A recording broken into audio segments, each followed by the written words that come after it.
The chair recognizes the gentlewoman from Missouri, Ms. Wagner, the sponsor of the legislation, for 5 minutes. Thank you, Chairman Hensling. H.R. 4539, the Accelerating Access to Capital Act of 2017, amends the SEC's Form S-3 registration statement for smaller reporting companies, which are companies with a public float that totals less than $75 million.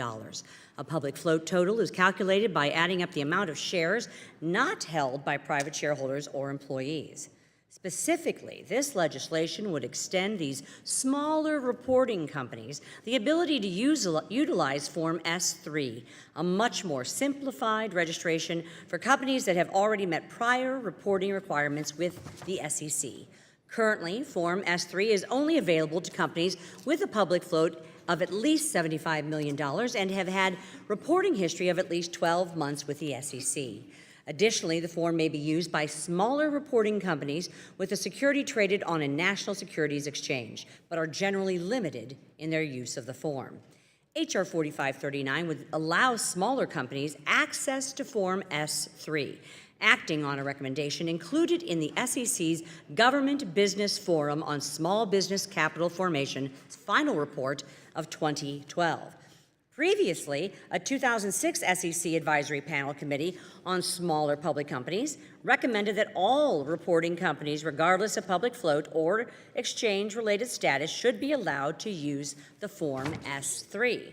In fact, the following year, when finalizing its updated rule on Form S-3, the SEC noted that by expanding eligibility, the burden for companies to comply with the collection of information requirements would result in millions of dollars of savings.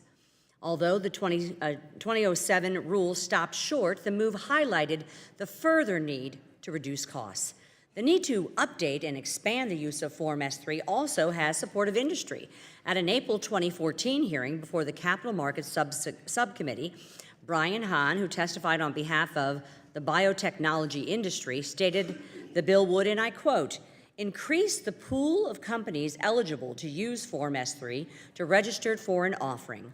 Form S-3 is the most simplified SEC registration form, and utilizing it to conduct an offering contributes to the cost savings goals of emerging companies. These expansions to Form S-3 eligibility would increase small companies' access to public funds in an efficient and cost-effective manner that would stimulate capital formation.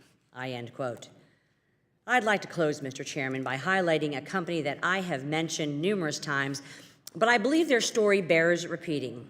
Fuel Performance Solutions, which is based in my hometown of St. Louis, Missouri, has spent a better part of a decade developing fuel products that will save Americans money at the pump and reduce harmful emissions. To fund their research, Fuel Performance Solutions made the decision to go public and raise $5 million in capital, just like so many entrepreneurs around the country do. As the company began to prepare to comply with the SEC reporting obligations, they soon discovered they would be unable to use the simplified Form S-3, but instead the more burdensome Form S-1. Ultimately, the savings they could have realized under the Form S-3 would have resulted in an almost $250,000 in legal, accounting, and investment banking fees. Mr. Chairman, H.R. 4539 builds upon other efforts by this committee in providing simplified disclosure requirements and reducing duplicative burdens for smaller companies to lower the cost of raising capital. The SEC has been toying with the issue for almost a decade, costing small companies around the country, like Fuel Performance Solutions, millions of dollars in regulatory fees. Congress must act quickly to provide immediate relief. I urge passage of this legislation, and I yield back the balance of my time.